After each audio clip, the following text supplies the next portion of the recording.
बहुत पहले रामपुर नामी एक गांव में प्रीति नामी एक गरीब लड़की अपनी माँ लता के साथ रहती थी। गुर्बत की वजह से उन दोनों का गुजारा मुश्किल से होता था। प्रीति का इस दुनिया में माँ के सिवा कोई नहीं था। प्रीति की माँ घर चलाने के लिए गांव वालों के खेतों में काम करती थी।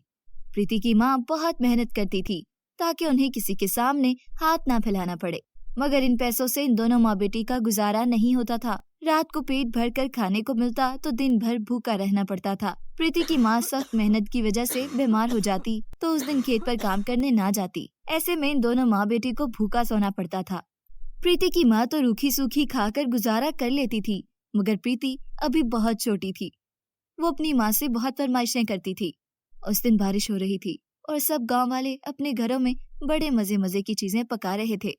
पड़ोसियों के घर से इतनी अच्छी खुशबुएं आ रही थी कि प्रीति से सब्र नहीं हुआ और उसने अपनी माँ से कहा, माँ, आज मेरा दिल पिज्जा, बर्गर और समोसे खाने को चाह रहा है।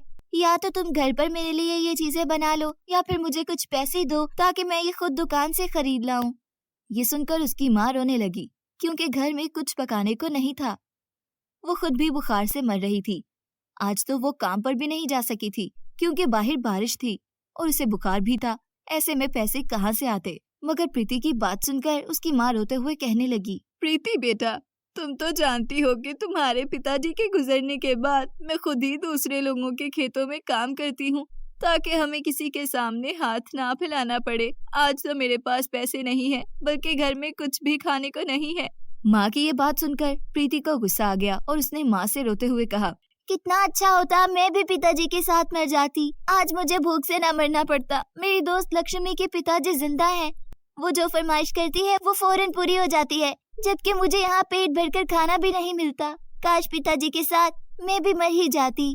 प्रीति ऐसी मायूसी की बातें करके सो गई। थोड़ी देर बाद उसने अपने सपने में एक परी देखी जिसने उससे कहा, प्रीति, तुम तो बहुत अच्छी बच्ची हो। तुम अपनी माँ से मत लड़ा करो क्योंकि वो बेचारी इस बीमारी में तुम्हारे लिए इतनी मेहनत करती है। ये जादुई हांडी ले लो और तुम्हें जब भी कुछ खाना हो इससे कहकर इसका ढक्कन बंद कर दिया करो। ये जादुई हांडी फौरन तुम्हारी फरमाइश पूरी कर देगी। ये कहकर परी गायब हो गई। प्रीति नींद से जागी तो उसे बहुत गुस्सा आया क्योंकि ये उसका सपना था, मगर जब उसने कमरे में देखा तो वही जादुई हांडी रखी हुई थी। ये देखकर प्रीति खुश हो गई और उसे जाकर आग पर रख दिया और हांडी से कहने लगी, प्यारी हांडी, अपने जादू से मेरे लिए कुछ अच्छा सा पका दो क्योंकि मैंने कल से कुछ नहीं खाया, मुझे भूख लगी है। ये कहकर प्रीति ने हांडी का ढक्कन बंद कर दिया और थोड़ी देर बाद जब उसने हांडी का ढक्कन उठाया तो हांडी बड़े मजेदार खाने से भरी हुई थी। ये देखकर प्रीति खुश हो गई और उसने ये बात अपनी माँ को भी बता दी। माँ भी ये बात सुनकर हैरान परेशान हो गई, मगर जब उसने ये जादुई हांडी देखी तो उसे भी यकीन आ गया और उस दिन दोनों माँ बेटी ने खूब पेट भरकर खाना खाया। फिर ऐसा रोज होने लगा। प्रीति जिस भी खाने की फरमाइश करती जादुई हांडी फौरन उसे वो पकाकर दे देती। प्रीति बहुत अच्छी लड़की थी। वो जादुई हांडी के खाने गांव के गरीबों में भी बांटने लगी। प्रीति की एक दोस्त लक्ष्मी जो कि बहुत अमीर थी, मगर वो कभी प्रीति की मदद नहीं करती थी बल्कि उसकी गुर्बत का मजाक उड़ाती थी। प्रीति के घर से इतने अच्छे खानों की खुशबू सूंघकर छुपकर प्रीति के घर आई ताकि ये देख सके कि प्रीति जैसी गरीब लड़की रोज रोज नए खाने कैसे पकाने लगी थी। वो प्रीति के घर आई तो उसने छुपकर प्रीति और उसकी माँ की बातें सुन ली और उसे पता चल गया कि ये सब कमाल इस जादुई हांडी की वजह से था।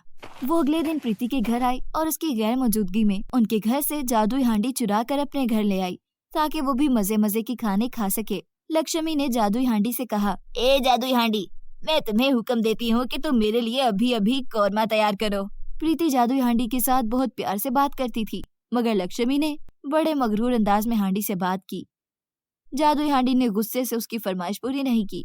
तुम्हारी औकात ही नहीं है कि तुम मेरी फरमाइश पूरी कर सको। लगता है कि तुम उस गरीब और अनाथ लड़की की फरमाइश ही पूरी करती हो। लक्ष्मी ने मगरूर अंदाज में कहा और फिर इस हांडी को प्रीति के घर वापस रखाई क्योंकि वो उसके किसी काम की नहीं थी। मगर उस दिन प्रीति ने जादुई हांडी से एक और फरमाइश की तो जादुई हांडी ने फौरन पूरी कर दी क्योंकि उसे परी ने प्रीति के लिए भेजा था। और यूं जादुई हांडी की वजह से न सिर्फ प्रीति और इसकी माँ बल्कि इस गांव के गरीब लोग भी पेट भरकर खाना खा लेते थे।